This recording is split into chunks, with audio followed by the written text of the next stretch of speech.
धूलोक के तीसरे पृष्ठ पर विराजमान है।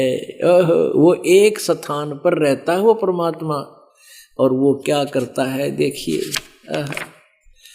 अब 9वें अध्याय के 82वें श्लोक में स्पष्ट कर दिया, वो साकार है। ऋग्वेद मंडल नंबर 9 सूक्त नंबर 82 का मंत्र नंबर 1 है। जो सर्व उत्पादक प्रभु यानी सबकी सृष्टि, सबकी उत्पत्ति करने वाला, संसार रूपी वृक्ष के प्रवृत्ति जिससे विस्तार को प्राप्त हुई है, यानी जिसने सबको संसार को रचा है, प्रकाश रूप यानी तेजो में रूप वाला, सद्गुणों की वृष्टि करने वाला, पापों के हरण करने वाला, वह राजेव राजा के समान दर्शनीय है। यही लिख रहे हैं आर्य समाज के विद्वान ही, आचार्य ही इसको साकार सिद्ध कर रहे हैं। समान दर्शनीय है, और वह पृथ्वी आदि लोक लोकांतरों के चारों ओर शब्दमान हो रहा है। वह वर्णीय पुरुष को, जो उस श्रेष्ठ भक्त, अच्छी आत्मा को, जो दृढ़ भक्त है, उसको पवित्र करता हुआ मिलता है, यहाँ आकर प्राप्त होता है। जिस प्रकार विद्युत आकाशीय बिजली सने वाले स्थानों पर को आधार बनाकर प्राप्त होता है, जैसे पहले काशी और थाली हुआ करते, काशी की थाली और बेले हुआ करते काशी धातु के, उन पर बिजली अमूमन गिरती थी। तो वर्षा के समय हमारी दादी माँ का कीताई कहा करती, भाई बाहर ये थाली उठा लो ना बिजली गिर जाएगी, तो वो उस पर गिरती है, उसका उससे अट्रैक्शन है। ऐसे ही परमात्मा अच्छी आत्माओं को ही मिलता है, वर्णीय पुरुषों को, जो दृढ़ भक्त हैं, उनको पवित्र करता हुआ प्राप्त होता है। बिजली की तरह, जैसे बिजली अपना आधार बनाकर आती है। दूसरे में देखो,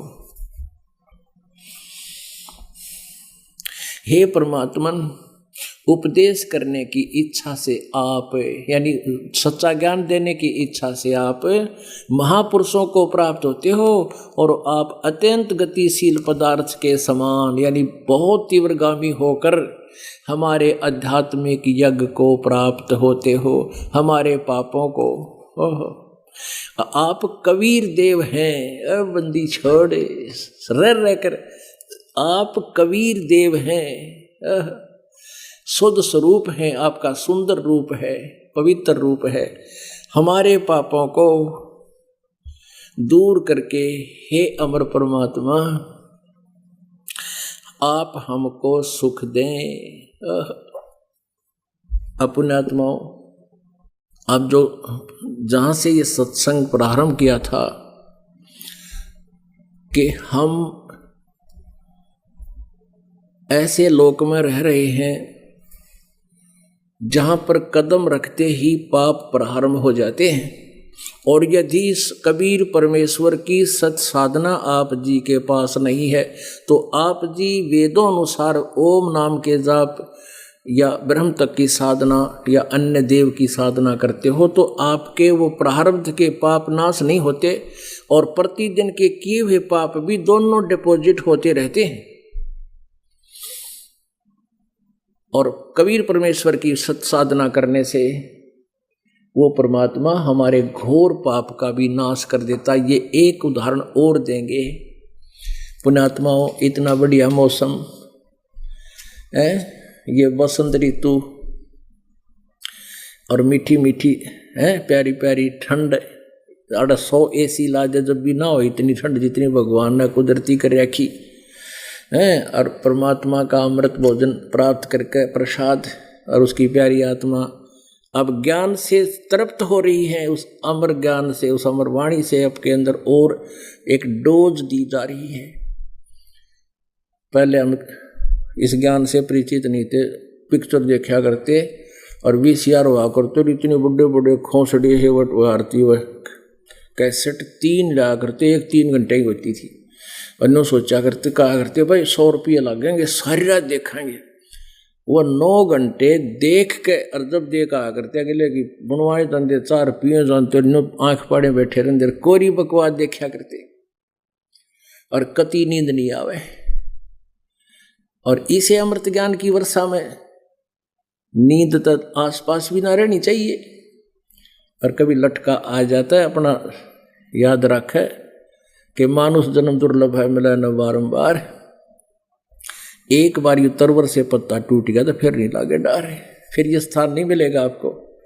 तो अब दिखाते हैं यजुर्वेद में वो परमात्मा जो कबीर है, वो हमारे घोर पाप का विनाश कर देता है। ये अनाड़ी ऋषि, महर्षि, युद्धानंद जैसे कलयुगी ऋषि नो के परमात्मा साधना से पाप नाश नहीं कर सकता। ले पहले इसकी थोड़ी सी हिंदी कर दिया,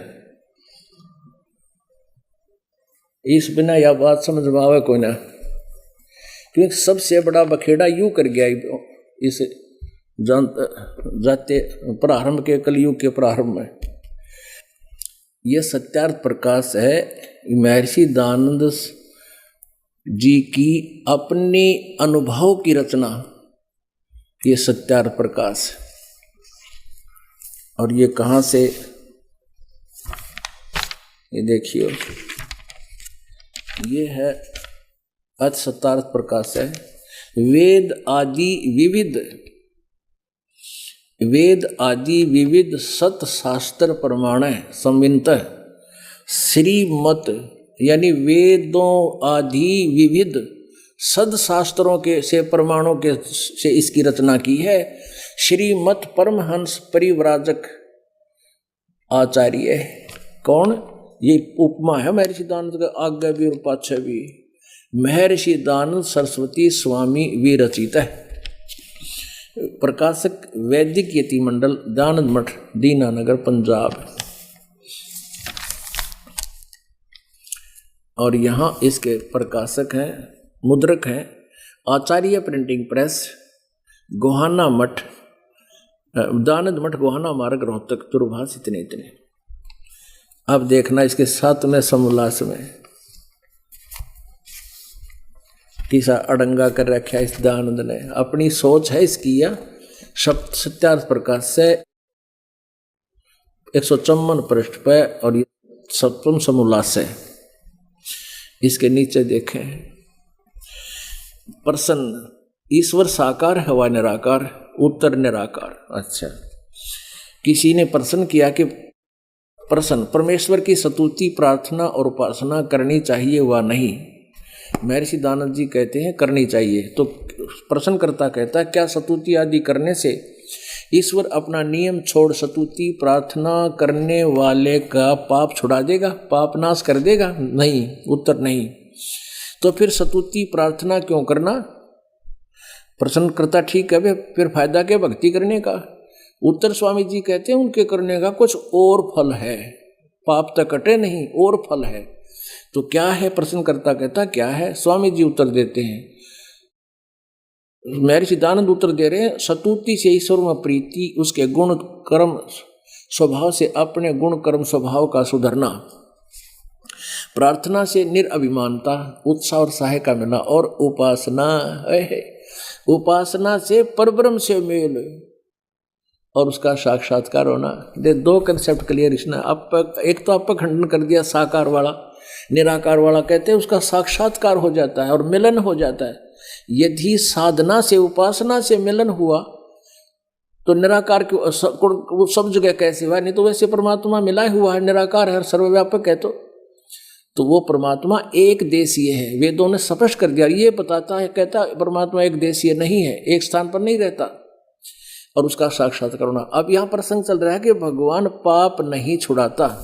163 पृष्ठ पर और क्लियर कर दिया इसने, कति स्पष्ट कर दिया है, ये देखिएगा।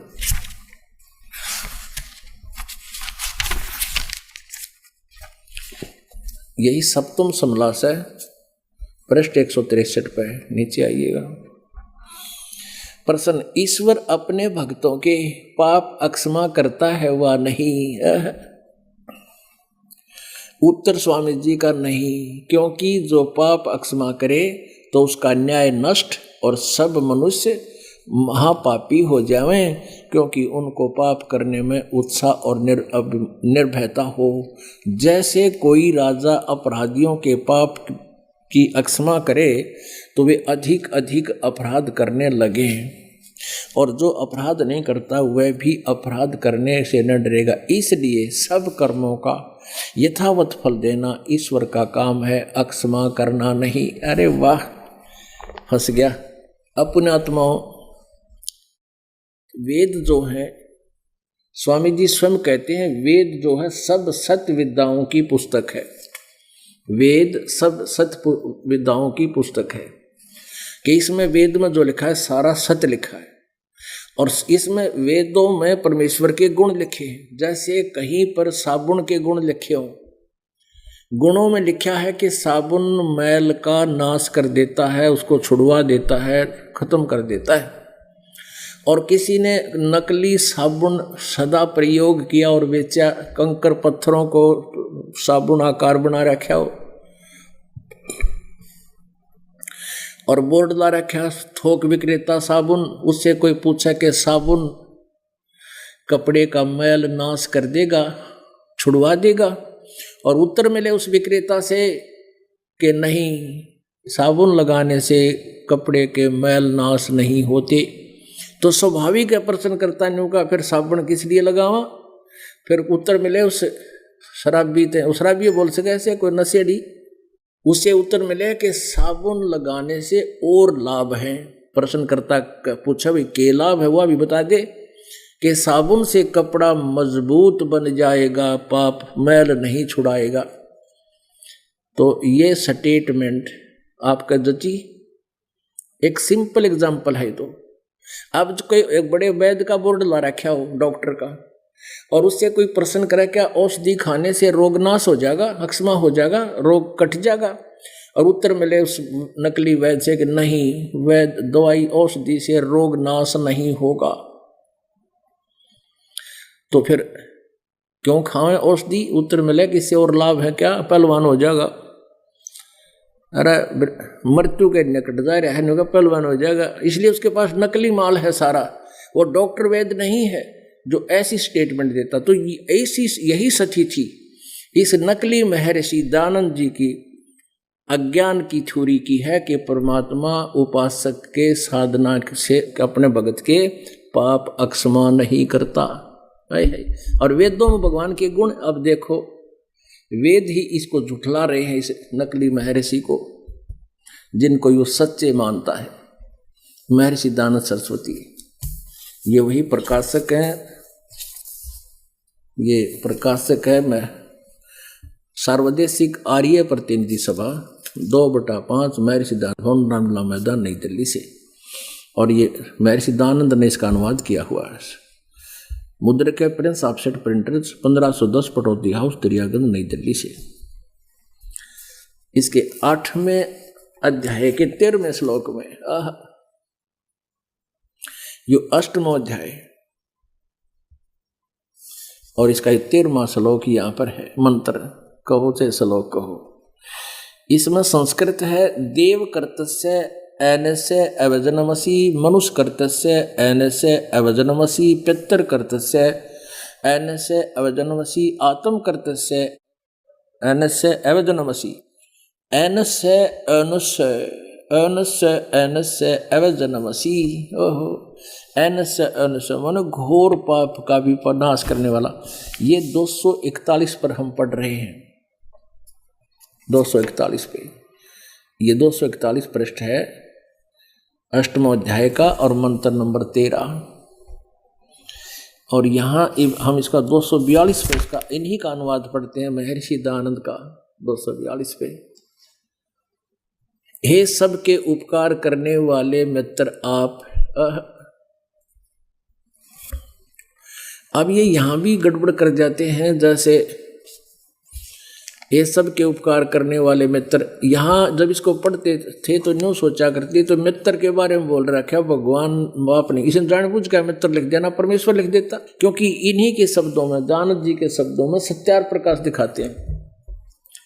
ये देखिएगा, ये फिर वही सत्यार प्रकाश है। और इसके प्रथम ही समोल्लास में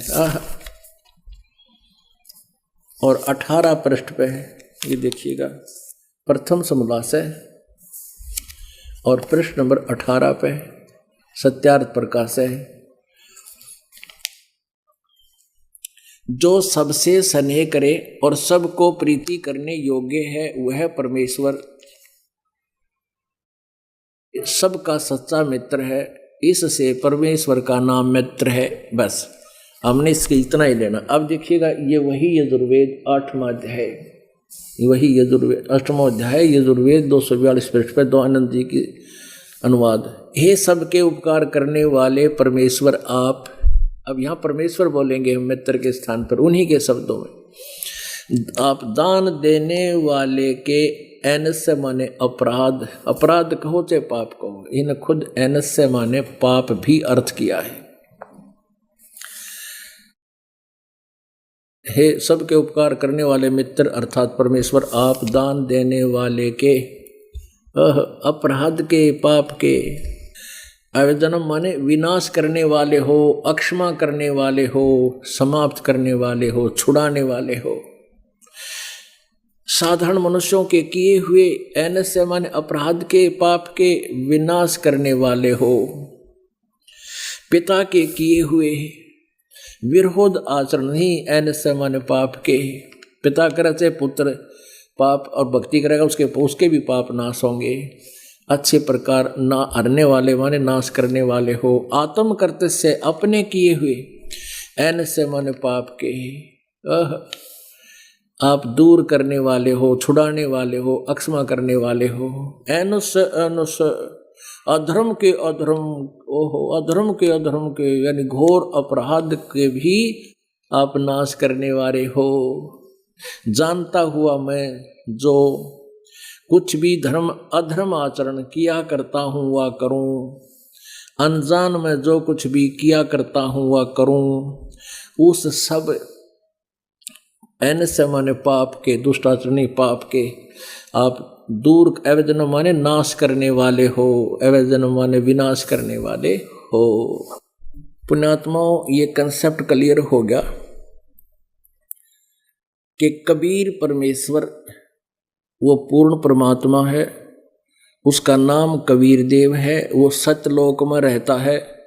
एक थोड़ा सा और रह गया, क्योंकि ये प्रत्येक सत्संग में नए नए भक्त आए हैं और वो तीसरे मुक्ति धाम, सृत धाम, सत धाम, अविनाशी लोक में रहता है और वही हमारे पाप, घोर पाप का भी नाश कर सकता है और कोई प्रभु नहीं कर सकता।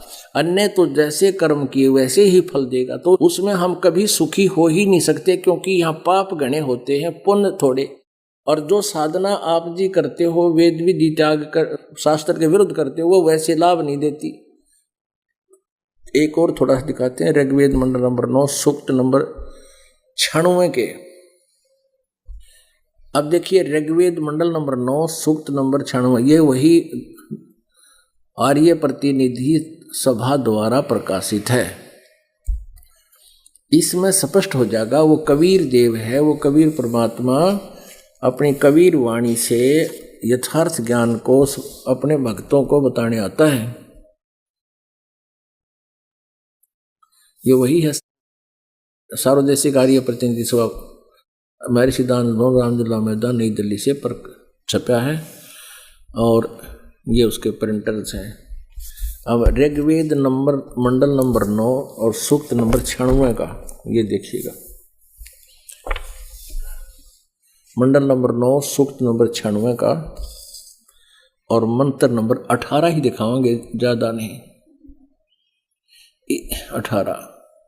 इसका अनुवाद इन्होंने ये 334, ये 335 है, गलती से मिसप्रिंट हो गया, और यहाँ पर 336 पर किया हुआ है। अमर स्वरूप परमात्मा, सोम माने अमर, सोम रूप नहीं, अमर अमर परमात्मा पालन की इच्छा करता हुआ तीनों लोकों में सबका प्रवेश करके सबका धारण पोषण करने के लिए करता हुआ जो महान वह परमात्मा तृतीयम धाम विराजम, देव्यान और पितरान इन दोनों से पृथक तीसरा जो मुक्ति धाम है उसमें विराजमान है, उसमें विराजमान है। इन्होंने ज्ञान योगी गलत हटा दिया है। यहाँ देखो, अब यहाँ और क्लियर हो जाता है। ऋग्वेद मंडल नंबर 9 सूक्त नंबर 86 के मंत्र नंबर 27 में है। ऋग्वेद मंडल नंबर 9 सूक्त नंबर 86, वो 96 सूक्त था, ये 96, ये 86 है, 86। इसके दूसरे 27 श्लोक में मंत्र में कहा है, जो परमात्मा ध्युलोक के और तीसरे पृष्ठ पर विराजमान है, वहां तीसरे भाग में बैठा है। और उसी प्रकार वहां लिखा है, इन्होंने ज्ञान योगी वहां गलत अड़ा दिया, तो वो परमात्मा तीसरे धाम में रहता है। वह परमात्मा वो तीसरे धाम, मुक्ति धाम में, सतलोक में, रित धाम में, कबीर अंगारी असी, बम्भारी असी, सवर ज्योति रित धामा असी। वो कबीर परमात्मा पाप नाशक है, बंधन का नाश करने वाला बंदी छोड़ है और सतलोक में रहता है। और वही हमें सदा के लिए मोक्ष देता है, जन्म मृत्यु हमारे पापों का नाश करता है। अमर करूं सतलोक पठाऊं, तात बंदी छोड़ कहाऊं, बंदी छोड़ हमारा नामम, अदर अमर है अस्थिर ठामम। अब परमात्मा बताते हैं, ये संसार समझदा नाई, कहंदा श्याम दोपहरे नू, गरीबदास ये वक्त जात है, रोगे इस पैरे नू। मानुष जन्म दुर्लभ है, ये मिले न बारंबार, तरवर से पैता टूट गिरे तो बहुर न लगता डार।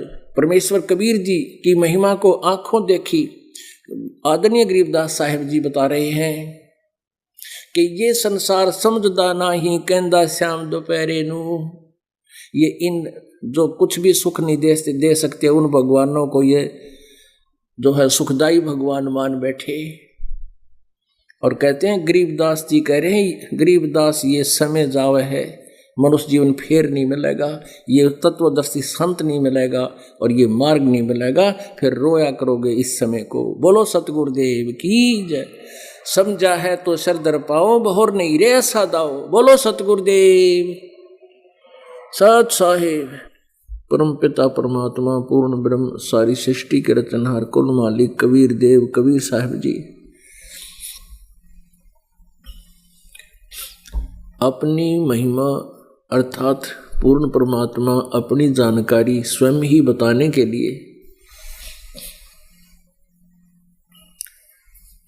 अपने निज स्थान सतलोक से चलकर इस काल के लोक में आते हैं।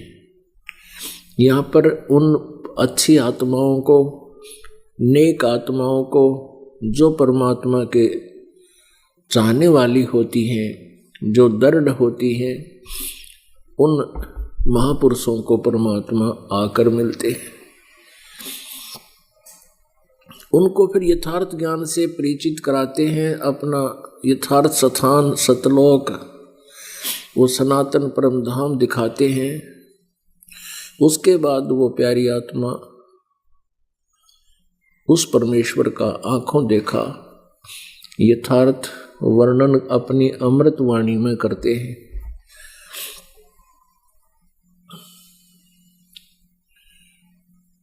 जिन महापुरुषों को परमात्मा मिले,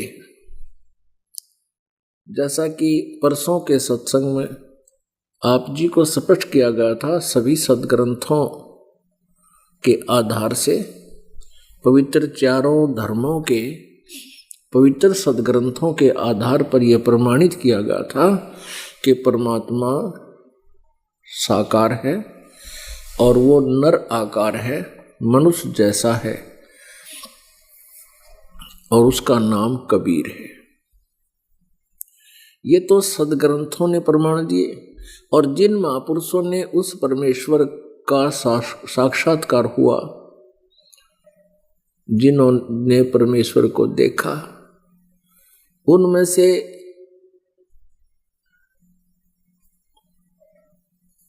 से कुछ एक महापुरुषों की जानकारी आपको बताते हैं, जिनको परमात्मा मिले, जिनको परमात्मा की प्राप्ति हुई, सचखंड सतलोक देखा और वहाँ का जो यथार्थ वर्णन उन्होंने अपनी अमृतवाणी में किया। पुण्यात्माओं, पवित्र वेदों का समझना कोई कठिन बात नहीं है। कठिन हमारे लिए ये रहा कि ये संस्कृत में लिपिबद्ध थे, ये संस्कृत भाषा में लिखे हुए थे और संस्कृत भाषा के जानने वाला केवल एक ही वर्ण था, एक ही वर्ग था, ब्राह्मण वर्ग। और अन्य कोई भी संस्कृत पढ़ने का अधिकारी नहीं होता था। अन्य कास्ट यानी जाति वालों को, अर्थात अन्य वर्ण वालों को, जैसे ब्राह्मण, क्षत्रिय, वैश्य, शूद्र, ये 4 वर्ण हैं। इनमें से केवल ब्राह्मण वर्ण ही शिक्षा ग्रहण करने का अधिकारी था और वही फिर वेदों को पढ़ता था, वही पुराणों को पढ़ता था और वही पढ़कर आगे हमें अनुवाद करके अपनी अपनी लोकल लैंग्वेज में, स्थानीय भाषा में वो ज्ञान दिया करते थे। तो उनको संस्कृत जानने के कारण, संस्कृत भाषा का ज्ञान होने के कारण प्रत्येक व्यक्ति को ने ये मान लिया कि ये ब्राह्मण, ऋषि कहो, ब्राह्मण कहो, गुरु कहो, ये बहुत बड़े विद्वान हैं, ये काशी विद्यापीठ पढ़कर आए हैं, इन्होंने सदग्रंथों को बहुत ही अच्छी तरह समझा है और जो ये हमें हमारी भाषा में बता रहे हैं और ये कह भी रहे हैं कि यही प्रमाण वेदों, गीता और पुराणों में है। तो हमने उनके वक्तव्य को, उस झूठे वक्तव्य को सत्य मान लिया और उस झूठ को सुनते सुनते हमारे कान बहरे हो लिए। हजारों वर्ष बीत गए और वही लोक वेद सुनते आ रहे थे, जिस लोक वेद में क्या बताया जाता था कि ब्रह्मा विष्णु महेश अविनाशी हैं, अजरो अमर हैं, सर्वेश्वर हैं, महेश्वर हैं, इनके कोई जनक नहीं है, इनके कोई माता पिता नहीं है, ये स्वयंभू हैं, सर्वेश्वर हैं, सब ब्रह्मांडों के रचयिता हैं। तो हम सभी ने 1 से सुना, 2 से सुना, 9 से सुना, 100 से सुना, हजारों से सुना, लाखों से सुना और यही सुना और ये बताते थे कि पुराण, शिव पुराण में ऐसा लिखा है, देवी पुराण में ऐसा लिखा है, और बोलते थे संस्कृत, पढ़ते थे संस्कृत, गोट रखी थी और अनुवाद करते थे अपनी स्थानीय भाषा में। संस्कृत भाषा का जान लेने मात्र से, संस्कृत भाषा का ज्ञान होने मात्र से अध्यात्म ज्ञान नहीं समझ में आ सकता। यजुर्वेद अध्याय नंबर 40 के श्लोक नंबर 10 से लेकर 13 तक ये स्पष्ट किया है कि कोई तो परमात्मा को साकार बताता है कि वो जन्म लेता है, उत्पन्न होता है, और कोई कहता है वो उत्पन्न नहीं होता, वो निराकार है। और कोई किसी को एक भाषा का अक्षर ज्ञान हो गया तो उसको विद्वान कहते हैं, और जिसको अक्षर ज्ञान नहीं है उसको अविद्वान कहते हैं। अब ये बताया गया है कि अविद्वान और विद्वान किसे कहते हैं और परमात्मा साकार है व निराकार, ये तो तत्वदर्शी संत बताएंगे, उनसे पूछो।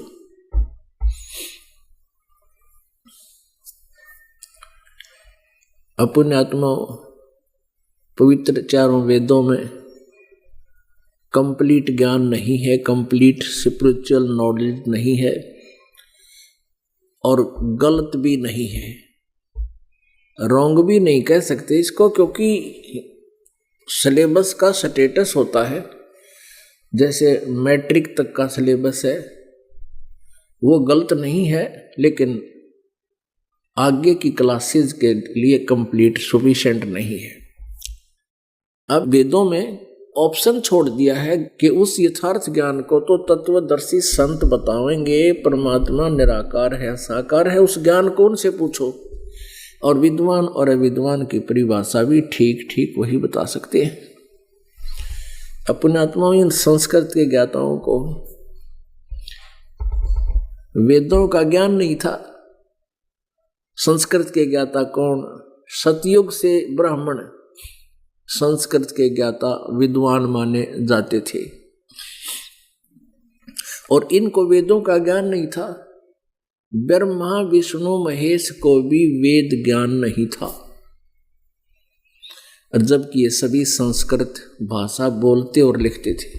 पुण्यात्माओं, ये बात गले नहीं उतरेगी जल्दी सी कि सतयुग के ब्राह्मण यानी ऋषियों को, महर्षियों को ज्ञान नहीं था, वेद ज्ञान नहीं था, संस्कृत भाषा का ज्ञान था, लेकिन अध्यात्म ज्ञान नहीं था, वेद ज्ञान नहीं था। ब्रह्मा विष्णु महेश को भी नहीं था।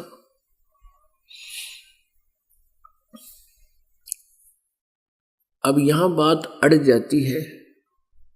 यदि आज से 600 वर्ष पहले कोई ये बात कहे जो दास बोल रहा है, तो कोई सपने में भी स्वीकार नहीं करे कि बोलने वाला सच्ची कह रहा है। और पुण्यात्माओं, परमेश्वर ने 600 वर्ष पहले यही आकर बोला था, यही आकर बोला था कि ब्रह्मा विष्णु महेश नासवान है, अविनाशी नहीं है और ये पूजा के योग्य नहीं है। इनकी पूजा से पूर्ण मोक्ष नहीं हो सकता। ब्रह्मा विष्णु की पूजा से कुछ सिद्धियां आ जाती हैं, फिर विष्णु लोक प्राप्त हो जाता है। विष्णु लोक में अपने पुण्यों को समाप्त करके वापस फिर पृथ्वी पर जन्म मृत्यु में रहता है। ऐसे ही शिव जी की पूजा से शिवलोक प्राप्त होता है, वहां से पुण्य समाप्त होते ही फिर पृथ्वी लोक पर जन्म मृत्यु में फिर वही प्रोसीजर प्रारंभ हो जाता है। ब्रह्मा जी की पूजा से ब्रह्मा लोक प्राप्त होता है और ब्रह्मा के द्वीप से अपना पुण्य समाप्त करके फिर वापस आ जाता है। ब्रह्म की साधना से, ओम जिसका ओम नाम की जाप से और ब्रह्म साधना से ब्रह्म लोक प्राप्त होता है और वहां अपने पुण्यों को क्षीण करके प्राणी फिर वापस आ जाता है। ब्रह्मा विष्णु महेश भी नासवान है, इनकी जन्म और मृत्यु होती है। आज से ये बात 600 वर्ष पहले परमेश्वर ने, कबीर जी ने आकर बताई थी अपनी सिंपल लैंग्वेज में।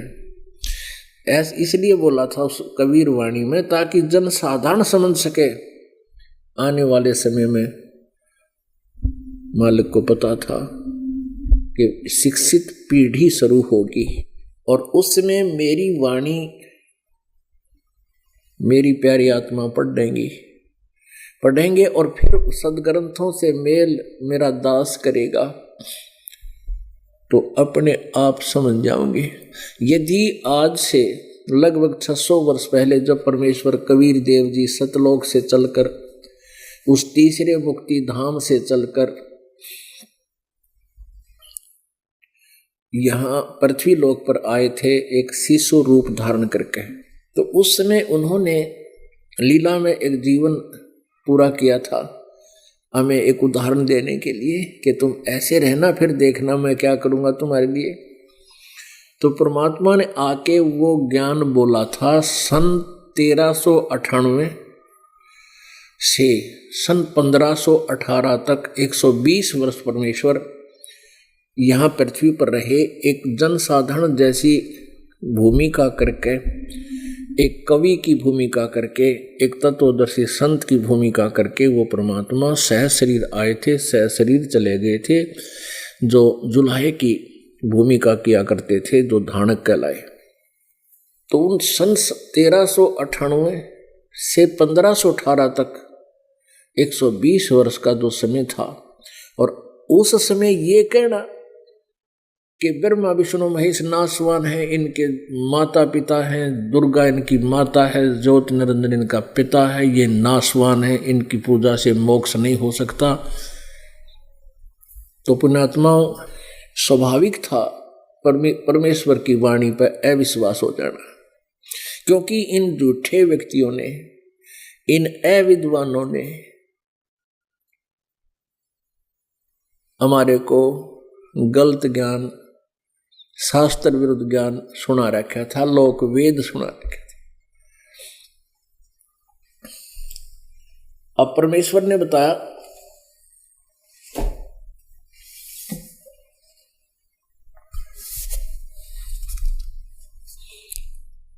सुर नर मुनि जन 33 करोड़ी, बंदे सभी निरंजन डोरी।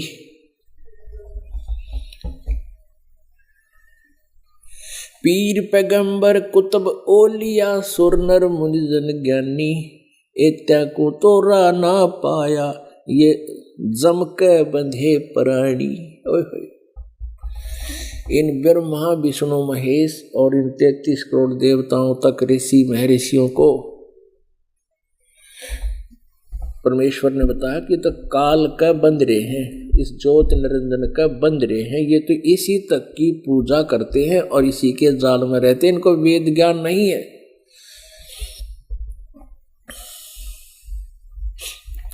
गुरु बिन काहू न पाया ज्ञाना, जो थोथा बुस छड़े किसाना, गुरु बिन वेद पढ़े जो प्राणी, समझे न सार रहे अज्ञानी। गुरु बिन काहू न पाया ज्ञाना, जो थोथा बुस छड़े किसाना, मूढ़ किसाना। समझदार किसान तो थोथे बुस नहीं कुटेगा, नहीं छड़ेगा, लेकिन मूर्ख व्यक्ति थोथे उसने कुटे तो उसमें क्या मिल रहा है? कुछ नहीं। जैसे धान झाड़ लिए हो और पराल पड़ी हो और कोई उसने उठा के लग रहा है कूट झाड़ने, लठ लेकर कूटने लग रहा है, तो उसे क्या मिलेगा? कुछ नहीं मिलेगा। तो ऐसे ही वेद ज्ञान ना होने से ये ब्रह्मा विष्णु महेश और सतयुग के ऋषि महर्षि, सतयुग के ब्राह्मण और आज के ब्राह्मण जकर खत्म है, ये तो बात छोड़ दे, वो कहा ना छड़ दे गल। तो उनको भी ज्ञान नहीं था, वो भी थोथा बूस छड़े थे, क्योंकि गुरु बिन काहू न पाया ज्ञान, जो थोथा बुस छड़े किसाना, गुरु बिन वेद पढ़े जो प्राणी, समझे न सार रहे अज्ञानी। ओए होए, अब पुण्यात्मा परमात्मा ने ढोल के डंके में 600 वर्ष पहले यही ज्ञान दिया था, लेकिन इन नकली ऋषि महर्षि गुरु और मंडलेश्वरों ने, आचार्यों ने, इन दुष्ट आत्माओं ने इस सत्य ज्ञान को हम तक आने नहीं दिया, क्योंकि ये काल के एजेंट हैं पक्के। ये मिसगाइड करते रहते। अब भी कहते हैं रामपाल झूठ बोलता है, जबकि प्रत्यक्ष दिखाता हूं और उन्हीं की पुस्तक दिखाता हूं काल के दूता की, कि तुम ऐसा गलत ज्ञान प्रचार कर रहे हो, भोली आत्माओं के जीवन के साथ खिलवाड़ कर रहे हो। अब भी वो कहते हैं झूठ बोलता है, आख्या देखे, उन्हीं की पुस्तकों को पढ़कर सुनाते हैं। और फिर इन टीवी चैनल वालों को धमकाते हैं कि उसका प्रचार करोगे तो हम अपना प्रोग्राम बंद करवा देंगे। अब ये चैनल वाले रोजी रोटी वाले आदमी, इनने को जनता के उद्धार से कोई लेना देना नहीं। जो इंसान माया तक सीमित है वो किसी का भला कर नहीं सकता, चाहे वो संत है, चाहे कोई राजनेता है, चाहे ये प्रचार प्रसार की जो साधन है। जब तक हम भगवान से नहीं डरेंगे, परमात्मा से अपना परमार्थ पर नहीं लगेंगे, तब तक प्राणी किसी का भला नहीं कर सकता, वो स्वार्थ ही कर सकता है। लेकिन अब समय आ गया, हमारे पास बहुत तरीके हैं परमात्मा ने दिए हैं, टेक्निक, आधुनिक तकनीक, इसके माध्यम से ये ढूंढा उठेगा। हमारे बच्चे क्या करते हैं, यहाँ ये चिप भरी जाती है और दोनों सा भी सत्संग उनको चाहिए, एक चिप में 48 घंटे का आ जाता है। वीडियो फिल्म भी आ जाए 40 घंटे की, और वो यहाँ से भरवा ले जाते हैं। DVD ले जाते हैं, कति सस्ते रेट में देते हैं, जो और संत 50 की देते हैं, यहाँ पर हम 15 रुपए की CD देते हैं। DVD 20 रुपए की, जिसमें बहुत गुना सत्संग आ जाता है। और वो भी लागत मुश्किल इसलिए देते हैं कि कोई वैसे ठा ले जाए ना, फिर इनमें बरवा ले रागनी। तो इस प्रकार तो अब ये क्या करते हैं हमारे बच्चे, एक फौजी आया छुट्टी और आते ही उसने नाम लिया, सीधा यहाँ पहुंचा। उसने बताया जी आपका एक भक्त मिला मुझे ट्रेन में, उससे चर्चा होगी। तो वो ज्ञान जो कह रहा था, मैं कहने लगा भी कोई प्रमाण दिखा। उसने अपनी चिप काट कर मेरे ताई दे दी, अगले तो आप इसने देखियो। और कोई पैसा लिया नहीं, 200, 250, 300 रुपये की वह चिप मेरे ताई दे दी। एक तो मुझे इतना जबरदस्त उसका असर हुआ कि भी इस आदमी ने केस स्वार्थ है, फ्री में चिप दे दी। फिर मैंने उसको अपनी चिप दे दी, आप या ले जाओ। उन्होंने बोला ना इसमें तो तुमने गाने गुने भरवा रखे, इसमें हम भगवान की वाणी भर नहीं सकते। हालांकि ऐसे बदल भी लेता मैं, पर नहीं लूँगा, पैसा भी नहीं लिया। फिर वो बोला जी मैंने इस बात की और जो है ना चेष्टा बनी, और मेरे पास 22 घंटे थे सफ़र में। मैंने वहाँ से लेकर वहाँ तक वो उसमें चिप चलाई। फिर मेरे पास 2 बैटरी थी, चार्ज मतलब 2 रखता था कि सफ़र में मुझे पता होता फ़ोन फान करना पड़ जाए, कई बार दोनों बैटरी चार्ज कर रखी थी। तो मैंने कई घंटे सत्संग सुना। मेरी तो आत्माएं एकदम आकर्षित हो गई, प्रत्यक्ष देखकर। फिर अपनी यूनिट में गया,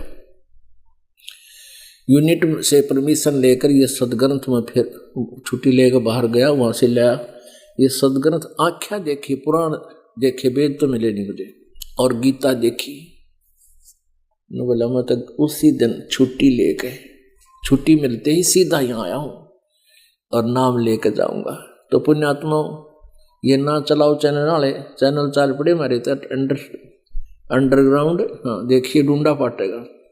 और एक दिन ऐसा होगा ये लाइन में खड़े होंगे चैनल वाले ने, क्या हमने दे दो हम चला जाएंगे, क्योंकि ये इसके बिना और कोई सुना ही नहीं गा। लास्ट में देख लेना, ये ऐसा ज्ञान है जैसे आदमी सब काम छोड़ कर बैठ जाएगा और इंतजार करेगा वो प्रोग्राम आवे कब किस समय। ये आत्मा की खुराक और जनता का, समाज का सुधार और आत्मा का उद्धार इसी ज्ञान से होगा। जैसे 600 वर्ष पहले इस परमेश्वर के साथ ही नकली संतों, ऋषि, महर्षि, अज्ञानियों ने, काल के दूतों ने जुल्म गुजारे थे और जनता को भ्रमित कर दिया था। कबीर झूठा है, कपटी है, ये अशिक्षित है, ये संस्कृत भाषा नहीं जानता है, ये झूठ बोल रहा है। तो जनता भी अशिक्षित थी, तब तो उनकी दाल गल गई। अब उनकी दाल गला को नहीं। अभी उन्होंने कुछ चेष्टा की, ये क्रोथा कांड कराया, यही वजह थी। झूठ कपट बोली, राजा और प्रजा को भ्रमित कर दिया, और सब ने इसे बूंदे आरोप पर समाचार पत्रों में बकवाद गढ़ दी। और उसके बाद देख लो, सच को आंच नहीं होती। सत्य को कुछ दिन छुपाया जा सकता है, मिटाया नहीं जा सकता। आज ये सारे संसार के समक्ष होगा और धिक्कारेंगे जनता उन दुष्ट इंसानों को जिन्होंने परमात्मा से जनता को दूर कर दिया। लाखों लोगों का उद्धार होना था, बुरा हाल हो रहा, हाहाकार माचरी सारे मानव समाज में विकार घर करके। और हम यहाँ परमात्मा की हंसात्माओं को मांजते हैं, पहले धोते हैं उसको साफ, जैसे खेत संवारा करें बीज बोने पहले, और कोई एक विशेष वस्तु पदार्थ डालना हो तो उस पात्र को खूब मांजते हैं, नहीं तो पदार्थ खराब हो जाए। तो यहाँ बीड़ी, शराब, मांस, तंबाकू और किसी प्रकार का दहेज, बकवाद, सांग, सिनेमा, फिल्म, ये बकवाद नहीं देखनी, ये मैच नहीं देखने आपने। अब क्योंकि जब हम साधु हो जाएंगे, संत हो जाएंगे, जब हमने पता लग जाएगा कि देखा है कोई देखने की चीज है, ये ताश खेल रहे हैं, ल मार बेगम हर के में लेना नहीं देना, क्यों मन न बकवाद चाहिए, और सारा दिन सुबह से लेकर शाम तक लेप कर देखेंगे। और इसी तरह ये मैच, क्रिकेट के मैच 3-3 दिन आंख पाड़े बैठे रहे, क्या मतलब है इसका? अपनी भक्ति करे, मालिक ने याद करे, वह खेलना और हम देखा। जैसे मैं लड्डू खाऊं और तुम देखो, ओहो वो 2 खा गया, तुमने क्या मिला बोले आदमियों। तो ये बालक बुद्धि से हमने थोड़ा हटके चलना पड़ेगा। वह तो अपने पैसे कमाओ, करोड़पति हो गए हैं, अरे ये भोड़ी आत्मा उड़ बैठे बेमतलब टीवियां पर बैठे रहे, काम भी छोड़ दे। तो ये सारी बीमारी इस आधुनिक उपकरण का दुरुपयोग से होगी। ये फिल्म बकवाद गढ़ दी सारी, उल्टे सुलटे हैं। किसी ब्याह दिखाओ लड़की का, एडवर्टाइजमेंट करो न, घोड़ा पर बोझों पर डीजे, वह बीमारी सारे समाज में ठोक दी। और हम इससे उल्टा हटाएंगे, भक्ति तभी चलेगी।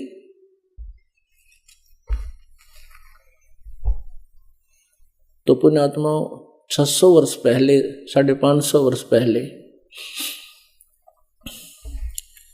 परमात्मा यही बताया करते थे, मेरे साधो भाई मन सब जग भूला पाया। मेरे साधो भाई सब जग भूला पाया, इसी भूल में ब्रह्मा भूला जिसने वेद सरसाया। वेद पढ़ वो पंडित भूला, वो मर्म भेद ना पाया। मेरे साधो भाई सब जग भूला पाया, इसी भूल में विष्णु भूला जिन वैष्णो धर्म चलाया। तीर्थ व्रत का बांध महात्म बहुविध जीव भरमाया। मेरे साधो भाई सब जग भूला पाया, इसी भूल में शंकर भूला जिन भिक्षुक पंथ चलाया। सिर पे जटा हाथ में खप्पर घर घर अलख जगाया। मेरे साधो भाई सब जग भूला पाया। और कहे कबीर जिसने पा गया भेद मर्म का, और फिर गर्भवास नहीं आया। अब दिखाते हैं कि सुर नर मुनिजन 33 करोड़ी, ये बंदे सभी निरंजन डोरी। पीर पैगंबर कुतुब ओलिया, सुर नर मुनिजन ज्ञानी, इत्याकू तो राना पाया, ये काल के बंधे प्राणी। अब दिखाते हैं न ब्रह्मा को ज्ञान था वेद का, न विष्णु को था, और शिव तो इनसे भी छोटा है, इसको शिव को भी ज्ञान नहीं था। ये देखिएगा, छोटा मीन एज में छोटा है, बड़ा ब्रह्मा है, बीच का विष्णु है, और छोटा भाई इनका शिव है। और वेद का ज्ञान इन्होंने ब्रह्मा से ही प्राप्त किया है। ये है श्रीमद् देवी भागवत।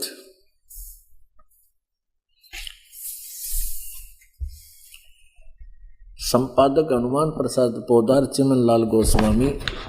और कहाँ से छपी है ये? प्रकाशक व मुद्रक हैं गीता प्रेस गोरखपुर, गोविंद भवन कार्यालय कोलकाता का संस्थान। ये इनके फैक्स और फोन नंबर है।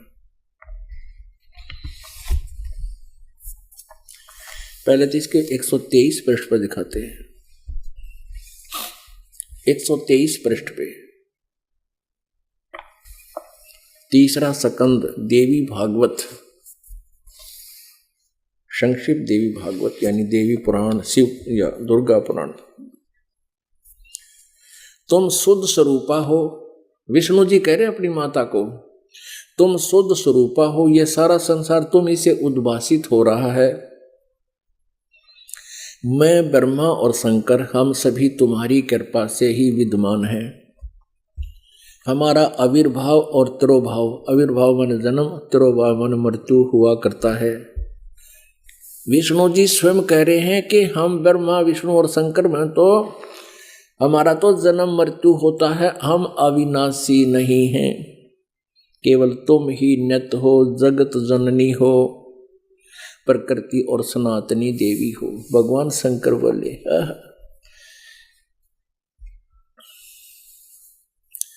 देवी यदि महाभाग विष्णु तुम्ही से प्रकट हुए हैं तो उनके बाद उत्पन्न होने वाले ब्रह्मा भी तुम्हारे ही बालक हुए। दुर्गा इनकी माता है। फिर मैं तमोगुण लीला करने वाला शंकर क्या तुम्हारी संतान नहीं हुआ? अर्थात मुझे भी उत्पन्न करने वाली तुम ही हो। शिवे संपूर्ण संसार की सृष्टि करने में तुम बड़ी चतुर हो। इस संसार की सृष्टि, स्थिति और संहार में तुम्हारे गुण सदा समर्थ हैं। उन्हीं तीनों गुणों से संपन्न हम ब्रह्मा, विष्णु एवं शंकर नियमानुसार कार्य में तत्पर रहते हैं। अब पुण्यात्माओं, इस थोड़े से प्रकरण ने और कितना काम हल्का कर दिया। इसमें 4 कंसेप्ट क्लियर कर दिए इस पवित्र पुराण ने। नंबर 1 कि ब्रह्मा, विष्णु और महेश ये तीनों नासवान हैं, और दूसरा कि दुर्गा इन तीनों की माता है। तीसरा रजगुण ब्रह्मा है, सतगुण विष्णु, तमगुण शिव जी। और चौथा ये कर दिया कि ये केवल नियमित कार्य ही कर सकते हैं। अब देखिएगा, नियमित माने जैसा जिसने कर्म किया उसमें कोई परिवर्तन ये नहीं कर सकते, लेकिन ये 3 लोग के कंट्रोलर हैं और हम इनके अंतर्गत हैं। जिसका जैसा संस्कार उसको एज इट इज भुगतवाते हैं, ये उसको उसका भोग पाप का पूरा एज इट इज पाप का देंगे, पुण्य है पूरा पुण्य देंगे। अब देखिएगा पहला स्कंद,